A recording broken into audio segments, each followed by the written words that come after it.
Khi đến sở thú livestream, tinh tinh khổng lồ bắt chước cử động của tôi một cách hoàn hảo. Màn hình bình luận buồn cười, nhưng có một cái rất đáng sợ. Nói khỉ này đã ăn thịt người, bạn đã bị nó theo dõi rồi. Tối nay nhất định sẽ đi tìm bạn. Lúc đầu tôi tưởng chỉ là đùa thôi, không ngờ đêm khuya có móng cào trên cửa nhà tôi. Âm thanh chậm rãi cọ sát. Mấy ngày trước phòng livestream của tôi, bởi vì tôi đã quay video một khỉ bắt chước tôi vội vàng đứng dậy nhìn mắt mèo. Trên hành lang là đứa trẻ nghịch ngợm của nhà hàng xóm. Hắn dùng móng tay cào cửa, phát ra âm thanh cực kỳ chói tai. Tôi vừa định mở cửa, bảo đứa trẻ nhà hàng xóm đừng cào cửa nữa. Trên T6 đột nhiên có tiếng tin tức phát ra. Dưới đây là một thông báo khẩn cấp. Xin vui lòng đóng cửa sổ và cửa ra vào. Đừng ra ngoài. Có một con khỉ khổng lồ ở vườn thú, chạy trốn 1 giờ trước. Người ta hiểu rằng con khỉ khổng lồ này cố tình giả chớp, lừa nhân viên vào kiểm tra. Nhân viên nam này bị khỉ cắn đứt cổ họng ngay tại chỗ. Hóa ra các chuyên gia động vật hiện đang cho thấy không rõ con khỉ khổng lồ này nguyên nhân đột nhiên chạy trốn. Nhưng con khỉ khổng lồ này rất có thể sẽ làm tổn thương người khác. Hiện tại, cảnh sát và các chuyên gia đã nỗ lực hết sức để truy lùng. Xin các công dân nhất định không được tùy tiện ra ngoài. Tin tức lập tức công bố hình ảnh của khỉ khổng lồ, rất giống với cái hôm đó. Bụi trong tin tôi, chẳng lẽ những gì Nathan kia nói là thật sao? Lúc này ngoài mắt mèo, đứa trẻ nhà hàng xóm vẫn đứng ngoài. Hắn cúi đầu đứng đó bất động, muốn nhắc cậu ấy về nhà. Bên ngoài không an toàn, nhưng lại luôn cảm thấy có gì đó không ổn. Đứa trẻ nhà hàng xóm 5-6 tuổi. Bình thường tôi chỉ có thể nhìn thấy đỉnh đầu của nó trong mắt mèo, nhưng hôm nay tôi đã nhìn thấy toàn bộ cái đầu. Và tiếng móng tay cọ sát vào cửa vừa rồi, quá khắc nghiệt, không giống như tiếng móng tay người. Khỉ là một loại động vật có móng tay nhọn. Tôi không dám mở cửa, gửi tin nhắn cho cha mẹ của đứa trẻ. Không ngờ họ nhanh chóng trả lời tôi. Xin lỗi, chúng tôi vừa xuống lầu mua đồ ăn tối rồi. Không ngờ con lại chạy ra ngoài.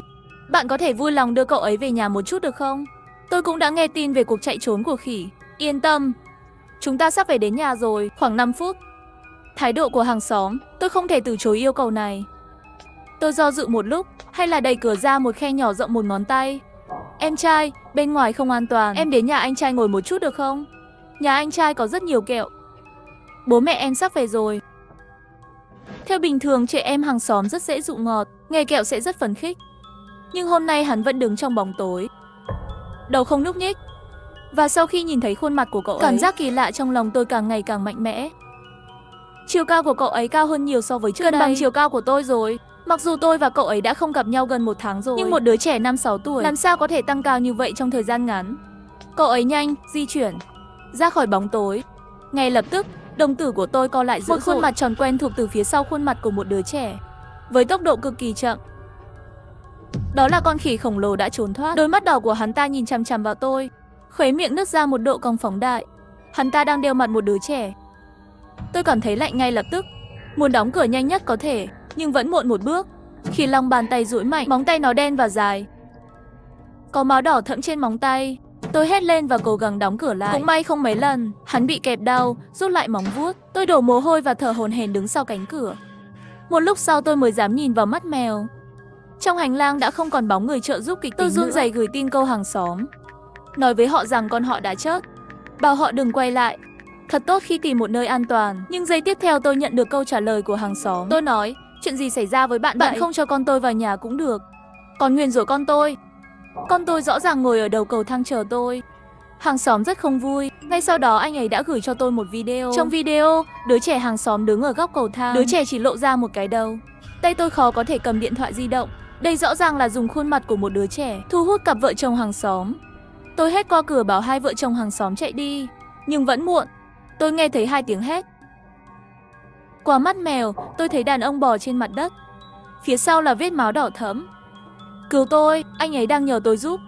Nhưng tôi không dám mở cửa. Rất thông minh, hắn không giết người đàn ông ngay lập tức, mà là dùng hắn để dụ tôi mở cửa. Nhưng lý trí bảo tôi tuyệt đối không được mở cửa. Khoảnh khắc tiếp theo, một nỗi sợ hãi lớn bao phủ tôi. Khóa mật khẩu của nhà tôi bị tiếng người vang lên. Mở khóa mật khẩu thành công, cửa đã mở. Với một cú nhấp chuột, cửa chậm rãi bị đẩy ra. Không kịp suy nghĩ, tôi vội vàng trốn vào phòng ngủ. Trong phòng khách có tiếng giày cao gót. Tôi sửng sốt, làm sao có thể có âm thanh của giày cao gót? Tôi nhanh chóng lấy điện thoại ra kiểm tra camera giám sát trong phòng khách. Khi tôi nhìn thấy hình ảnh trong phòng khách, một cái lạnh khủng khiếp ập đến đỉnh đầu. Một con khỉ khổng lồ đi giày cao gót của phụ nữ, để bắt chước giọng nói của con người. Hắn đang đến gần phòng ngủ. Tôi gần như khóc vì sợ. Cửa trong phòng chỉ là cửa gỗ thông thường, không thể ngăn được. Tôi tôi đã nhìn thấy ban công phía sau tôi. Tôi sống ở tầng 8, nhưng may mà cư dân tầng 7 không có phong tỏa ban công. Nếu thực sự vào được, tôi có thể nhảy từ ban công. Lúc này con khỉ đen khổng lồ kia đã đứng bên ngoài phòng tôi rồi. Loài khỉ khổng lồ bắt đầu không kiên nhẫn đập cửa. Cửa bị hắn ta đập vỡ. Tôi cắn răng, một nửa thân thể đã treo ở ngoài ban công. Ngay khi tôi chuẩn bị nhảy xuống, bên ngoài đột nhiên có tiếng bước chân, giọng nói của một người đàn ông. Hơn nửa đêm, bạn có thể đừng ồn ào như vậy không? Tại sao cửa nhà bạn mở? Bạn có nhà không? Tôi đã nghe giọng đàn ông. Là cư dân 703 tầng dưới, là một huấn luyện viên đấm bốc trẻ tuổi. Đừng vào, gã khỉ rớt người đó đang ở trong phòng khách của tôi. Tôi vội vàng hét vào cửa. Nhưng vẫn muộn, tôi thấy từ camera giám sát, người đàn ông 703 vẫn đẩy cửa vào. Ban đầu bên ngoài cửa, bóng dáng của con khỉ khổng lồ đó đã biến mất, không thấy hắn ta ở đâu khác trong phòng khách. Vở kịch gì vậy? Bạn đùa đấy. Vợ tôi bị anh đánh thức vài lần trước khi ngủ. Tôi thật sự không chịu nổi mới đến tìm bạn. Ý nghĩ về hắn ta đang trốn trong một góc tối nào đó, tôi không thể vội được. Khỉ kia đã rớt cả nhà 802 bên cạnh, bây giờ đang ở trong tòa nhà của chúng tôi. Hắn vừa ở ngoài phòng tôi. Bạn không xem sở thú trên TV sao? Tin tức khỉ chạy trốn. Tôi muốn người đàn ông 703 nhanh chóng về nhà. Người đàn ông lại giống như nghe được chuyện gì buồn cười. Về cơ bản nhà tôi không xem TV, tin tức bạn nói tôi không biết. Ngoài ra, không phải là một con khỉ sao? Bạn nói khỉ có thể rớt người. Tôi không tin. Vừa nói vừa đi tới trước phòng tôi. Tôi vẫn muốn tiếp tục giải thích, đột nhiên nhìn thấy một bóng người từ khe cửa. Phía sau 703 xuất hiện. Con khỉ đó đứng sau 703. Nhưng hắn ta không tấn công 703, thay vào đó lại biến mất trong bóng tối. Cái quái gì thế này? Chỉ thấy 703 nắm chặt tay hét lên con khỉ. Ra đi, tao lột da mày. Nhưng phòng khách vẫn yên tĩnh. Cũng không biết khỉ rốt cuộc trốn ở đâu. Không có động tĩnh gì, 703 rời khỏi phòng tôi, nhất quyết muốn đến nhà hàng xóm 802 xem. Rất nhanh 703 bật cuộc gọi video cho tôi. Mặt đất ở hành lang sạch sẽ, không có một chút máu. Con khỉ khổng lồ này lại thông minh như vậy, ngay cả sàn nhà cũng đã được dọn sạch. Thảo nào 703 không tin gia đình 802 đều bị rớt. Tôi thấy người đàn ông cố gắng đẩy cửa 802, cửa không khóa, bị anh ta đẩy ra. Nhưng khi đàn ông muốn đẩy vào trong, nhưng không đẩy được nữa, giống như có cái gì đó đứng sau cánh cửa. Cả da đầu tôi tê hết cả lên, chẳng lẽ là con khỉ khổng lồ kia trốn sau cánh cửa. Thấy không đẩy được cửa, 703 ép vào qua khe hở. Tôi thấy hai người ngồi trên ghế sofa trong phòng khách. Người đàn ông 703 cười nói tôi cố ý làm anh ta nhưng sợ. Rất nhanh hắn cũng cảm thấy có gì đó không ổn, bởi vì cặp đôi đang ngồi trên ghế sofa bất động, đầu gần như rơi xuống đến mức dính vào ngực. Chỉ là hai người đã chết. 703 sợ hãi chạy thẳng ra nhưng ngoài. Không kịp rồi. Một bóng đen lớn chậm rãi từ sau cánh cửa bước ra, đứng sau lưng hắn. Tiếng cười kỳ lạ vang lên. Lúc này cuộc gọi video đột nhiên bị kẹt. Hình ảnh đứt đoạn. Phải mất một lúc video mới trở nên rõ ràng. Một chân trên đầu một người đàn ông đã chết. Hắn nhảy múa phấn khích. Một tay cầm điện thoại vẫn đang quay video với tôi. Đầu hắn ở gần ống kính điện thoại. Đôi mắt đỏ kia nhìn chằm chằm vào tôi. Đầu tôi đầy mồ hôi lạnh. Tôi cúp video rồi. Tôi biết mục tiêu tiếp theo là tôi. Tôi không dám trì hoãn việc ra ngoài, chắc chắn là không dám. Tôi trực tiếp nhảy từ bậu cửa sổ xuống nhà 703. Người phụ nữ 703 nghe thấy tiếng động. Đúng lúc đẩy cửa đi ra, không phải anh ở trên lầu sao? Chồng tôi đi lên tìm anh rồi. Còn anh ấy, tôi nhanh chóng giải thích nguyên nhân và kết quả của sự việc cho cô ta. Người phụ nữ nhìn chằm chằm vào tôi với đôi mắt to không thể tin được. Anh nói chồng tôi bị một con khỉ khổng lồ rớt chết. Chắc anh đang nói dối tôi sợ giọng nói của cô ấy sẽ thu hút sự chú ý. Để cô ta nhỏ giọng lại một chút. Đột nhiên cô ta cười lạnh một tiếng nói với tôi. Hừ. Tôi biết anh đang nói dối tôi. Chúng tôi đều nhận được tin nhắn của chồng tôi rồi. Hắn nói anh là một thằng điên, bảo tôi đuổi anh ra. Anh ấy còn nói sẽ xuống ngay. Người phụ nữ giơ điện thoại lên cho tôi xem cô ta nói chuyện với chồng. Giao diện này, tôi bị sốc. Tôi không ngờ điều này lại xảy ra trong thời gian ngắn. Thậm chí gửi tin nhắn cũng học được rồi. Chỉ số thông minh của hắn ta quá đáng sợ. Đó không phải là chồng cô, là con khỉ khổng lồ đó gửi cho cô. Ngươi của nhiên có bệnh, ngươi nói có thể rớt người cũng thôi đi. Con khỉ này còn có thể gửi tin nhắn. Anh nghĩ tao 3 tuổi à? Cút đi. Người phụ nữ đẩy tôi ra khỏi cửa. Lúc này ngoài cửa hành lang truyền đến tiếng bước chân. Vội vàng chặn người phụ nữ, bảo cô ta đừng mở cửa. Người phụ nữ sốt ruột đẩy tôi ngã xuống đất. Thật sự là bệnh không nhẹ. Người phụ nữ mở cửa. Chồng, tên điên này vẫn chưa nói xong. Chỉ bằng một cái tát, ngã trên mặt đất. Nữ nhân nặng nề phun ra một ngụm máu. Tôi nghe rõ tiếng gãy xương. Tôi nhanh chóng trốn vào phòng ngủ. Tiếng bước chân buồn tẻ từ từ tiến vào mũi tôi. Cuối cùng dừng lại sau cửa phòng. Qua cửa, tôi có thể nghe thấy tiếng hắn ta thở. Tôi cầm chặt con dao trong tay, chờ hắn đột nhập vào. Một tiếng nổ lớn.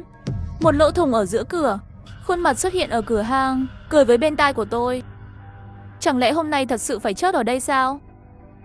Giây tiếp theo, một tiếng nổ vang lên, thực sự phát ra một tiếng hét đau. Tôi thấy người đàn ông trung niên cầm súng săn, đứng ở cửa, cầm sống săn chĩa vào khỉ. Ngay sau đó là một tiếng sống.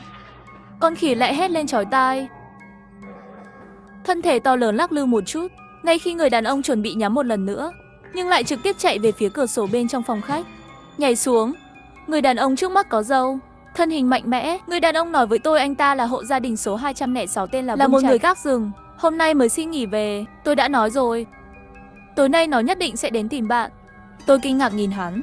Bạn là Nathan đã bình luận cho tôi trên mạng trước đó. Vương Trạch gật đầu. Khi tôi còn trẻ, tôi đã gặp những khỉ. Loại khỉ đã ăn thịt người này. Tôi có thể nhận ra nó trong nháy mắt. Sau khi tôi biết rằng bạn và tôi sống trong một căn hộ, lập tức chạy về nhà. Nhưng vẫn muộn một bước. Khỉ này đã ăn thịt người rồi đúng không? Vương Trạch thở dài một hơi. Bạn đã bao giờ nghe tin đồn tại sao khỉ lại ăn thịt người chưa? Tôi lo lắng lắc đầu. Nghe nói chỉ cần ăn đủ người thì có thể hoàn toàn biến thành người. Mỗi khi ăn một người, nó sẽ trở nên thông minh và mạnh mẽ hơn. Nghe tới đây, không tự chủ được đánh một cái run rẩy. Hắn đã ăn 5 người rồi. Nếu ăn nhiều người hơn, hắn thật sự sẽ biến thành người sao? Để nhắc nhở các chủ sở hữu khác không được ra ngoài, tôi đã gửi tin nhắn trong nhóm chủ sở hữu. Mọi người đã xem tin tức chưa? Khi ở sở thú đã giết người và trốn thoát, đang trốn trong căn hộ của chúng ta. Hắn có chỉ số thông minh rất cao, hắn sẽ tìm mọi cách để lừa các bạn ra ngoài. Mọi người hãy cẩn thận. Đừng mở cửa cho người khác. Cửa ra vào và cửa sổ đều đóng lại. Chưa đầy 1 giây sau khi tôi gửi xong, trong nhóm có rất nhiều người bắt đầu trả lời tôi. Thật à? Khi bây giờ đang ở trong khu của chúng tôi à? Đừng làm tôi sợ. Tối nay tôi chỉ có một mình ở nhà. Tôi nghe thấy tiếng gì đó chạy xuống hành lang. Không phải là nó sao? Sao lại chạy trốn đến chỗ chúng tôi? Tệ thật. Tôi không tin có thể giết người vô cớ. Chắc là nhân viên đó thường ngược đãi hắn ta. Tôi thấy 304 gần như không lên tiếng. Chủ sở hữu của 304 là một nhà bảo vệ động vật cực đoan. Trước đây có một đứa trẻ bị chó nhà anh ta cắn, nhưng anh ta cứ trách đứa trẻ đó. Nhìn con chó nhà anh ta, nghĩ rằng con chó của hắn là đúng. 304 vẫn tiếp tục nói, đánh nhau không cần phải sợ hãi như vậy. Tất cả động vật đều có tâm linh. Chúng ta không làm hại nó, hắn sẽ không hại chúng ta. Nếu ai đó thực sự nhìn thấy, hãy giúp đỡ. Xin đừng làm tổn thương nó. Chắc anh ấy đang sợ hãi và bất lực. Đừng nói chuyện trong nhóm nữa. Bạn có nghe thấy trên tường căn hộ của chúng ta không? Có cái gì đó đang bò. 303 ghi lại một đoạn thoại. Tôi mở thoại. Thật sự nghe thấy giọng nói ở khắp mọi nơi. Như cái gì đó đang di chuyển một chút để leo lên. Một cái lạnh đang nổi lên từ lưng tôi. Nghe thấy rồi, hình như có cái gì đó. Có thể là chuột hay gì đó, nhưng ai cũng biết chuột không thể bò trên bức tường của tầng 10 mấy được, trừ khi là thứ khác. 304. Tôi thấy cái gì nằm ngay bên ngoài cửa sổ của bạn. Đừng mở cửa sổ. Lời nói của 303 khiến anh ta đánh như cuộc chiến tranh lạnh. Giây tiếp theo 304 sẽ gửi một bức ảnh. Nhà anh ấy có rèm cửa. Rèm cửa chỉ để lại một khe hở rộng một ngón tay. Tôi thấy một con mắt đỏ đang nhìn chằm chằm vào bên trong. 304 cũng có chút sợ hãi. Không sao đâu, tôi đang đóng cửa sổ, hắn không vào được. Ngoài ra, tôi không làm tổn thương hắn. 304 vẫn là nhà động vật. Tất cả các loài động vật đều có tâm linh. Trực tiếp phát video trong nhóm lớn. 3 vòng, 4 con chó hét vào cửa sổ. Điều này dường như đã làm khỉ tức giận. Hắn bắt đầu đập đầu vào cửa sổ. Cửa sổ của tòa nhà chung cư vốn rất mỏng. 2 lần, cửa sổ bị nứt. Tôi và các chủ sở hữu khác trong nhóm đều vội vàng 304 chạy đi. 304 rõ ràng hai chân đều đang đánh nhưng lại đột ngột đứng tại chỗ. Không sao đâu, nó chỉ sợ thôi, hắn sẽ không hại tôi. Cửa sổ nhanh chóng bị khỉ phá vỡ. Kính bị vỡ. Nó trôi qua cửa sổ. 304 vừa mới có nói chuyện thì bị khỉ nhào xuống đất. Tiếng hét của 304 gây sốc. Video đến đây thì bị dừng. Mọi người đều thấy sự kinh hoàng của khỉ khổng lồ. Tôi vừa muốn hỏi Vương Trạch phải làm sao, nhưng trong khoảnh khắc đó, tôi thấy mắt anh ấy lóe lên màu đỏ, giống như con khỉ khổng lồ đó. Nhưng rất nhanh Vương Trạch đã trở lại bình thường. Anh ấy nhấc viền quần áo của mình lên. Tôi nhìn thấy vết sẹo của hắn xuyên qua toàn bộ bụng của hắn. Sau khi tôi bị khỉ tấn công, sư phụ của tôi đã cứu mạng tôi. Ông bị khỉ khổng lồ xé làm đôi. Hôm nay phải báo thù cho sư phụ. Không ngờ tôi và Vương Trạch vừa ra ngoài, đột nhiên đèn hành lang nhấp nháy 2 lần rồi im lặng. Âm thanh đã tắt, xung quanh chìm vào bóng tối. Ngay tại tầng 1, 103 gửi tin nhắn. Có người tắt công tắc điện. Tôi nghe thấy tiếng công tắc điện bị người ta tắt. Tôi nghe thấy hình như có người đi lại ngoài cửa nhà tôi. Tôi sợ quá, đừng mở cửa. Tôi và 206 đến chỗ bạn xem. Vậy thì nhanh lên nào. Tôi rất sợ. Vương Trạch và tôi nhanh chóng chạy đến cửa số 103. Tôi thấy cổng của nhà 103. Một khe hở. Lưng tôi đổ mồ hôi lạnh. Không phải đã nhắc nhở 103 đừng mở cửa sao? Lúc này điện thoại của tôi tức giận 2 lần. Là một ứng dụng kết bạn mới. Vừa rồi có một số lời tôi không dám nói trong nhóm. 103 là một ông già. Anh ấy hoàn toàn không biết đánh máy và gửi tin nhắn. Khoảnh khắc nhìn thấy những chữ này, máu tôi như bị đóng băng. Điều đó có nghĩa là gửi tin nhắn trong nhóm là con khỉ khổng lồ đó. Một tiếng cọt kẹt cửa 103 chậm rãi đẩy ra. Phía sau cánh cửa hình như có một cái màu đen. Những vật lớn ở đó. Một tiếng súng, Vương Trạch đã bắn thứ đó. Nhưng sau khi anh ta bắn xong, tôi mới phát hiện thứ đằng sau cánh cửa kia căn bản không phải là khỉ khổng lồ, chỉ là một con mèo lớn gấu bông thôi. Khoảnh khắc tiếp theo có chất lỏng nhỏ giọt trên đỉnh đầu tôi hơi run đưa tay ra chạm vào, tâm trí cay đắng. Tôi vô thức ngẩng đầu lên, nằm trên trần nhà. Cười với tôi nghe Vương Trạch liên bắn mấy phát, nhưng đã trốn thoát. Tốc độ của hắn nhanh hơn trước. Vồ thẳng vào tôi thậm chí có thể ngửi thấy mùi tanh trong miệng hắn ta. Khi tôi tuyệt vọng nhắm mắt chờ bị ăn thịt, cảnh sát cuối cùng đã đến và bị bắn chết ngay tại chỗ. Thân thể nặng nề của hắn ngã xuống đất. Sau vài lần chọt hoàn toàn không nhúc nhích. Sau khi chuyên gia động vật ngồi xổm xuống và kiểm tra hắn chết rồi. Nghe được câu nói này tôi mới hoàn toàn thư giãn. Thi thể của khỉ nhanh chóng được đưa đi. Sau khi tôi nói lời tạm biệt với Vương Trạch, trở về nhà mình. Tôi đang nằm trên giường. Xem video về loài khỉ khổng lồ đã quay trước đây. Tôi sẽ xóa hết những video này. Nếu không phải tôi đi chụp con khỉ khổng lồ này, hắn cũng sẽ không đột nhiên nhìn chằm chằm vào tôi. Nhưng ngay khi tôi muốn xóa video, một cảm giác mạnh mẽ về điều gì đó không ổn nhưng lại bắn thẳng vào đầu tôi. Tôi đã xem lại video mấy lần rồi. Sắc mặt càng ngày càng xấu. Bởi vì con khỉ khổng lồ này tôi chụp có một vết sẹo trên ngực. Nhưng tôi nhớ, con khỉ khổng lồ vừa bị rớt, không có vết sẹo trên ngực. Phát hiện này khiến tôi lạnh và đổ mồ hôi. Lúc này, trên TV đột nhiên lại bắt đầu phát sóng tin tức khẩn cấp. Cảnh sát cho biết, khỉ diễn viên đó không phải lần đầu tiên giết người. Thêm vào một con khỉ ở sở thú khác. Hiện tại cảnh sát vẫn chưa điều tra rõ ràng lý do hai con khỉ bỏ trốn cùng một lúc tối nay. Kẻ sát nhân vẫn còn đang chạy trốn. Xin đừng ra ngoài. Trái tim tôi run đến giọng nói khàn khàn. Đột nhiên kêu. Từ khóe mắt tôi văng vẳng trong tủ quần áo vốn đã đóng kín sau lưng, đẩy một khe hở với tốc độ cực kỳ chậm. Một bàn tay đầy lông đen từ từ vươn ra từ khe hở. Trước khi tôi nhắm mắt hoàn toàn, tôi mới biết hóa ra sau khi khỉ ăn đủ người sẽ trở thành người lớn.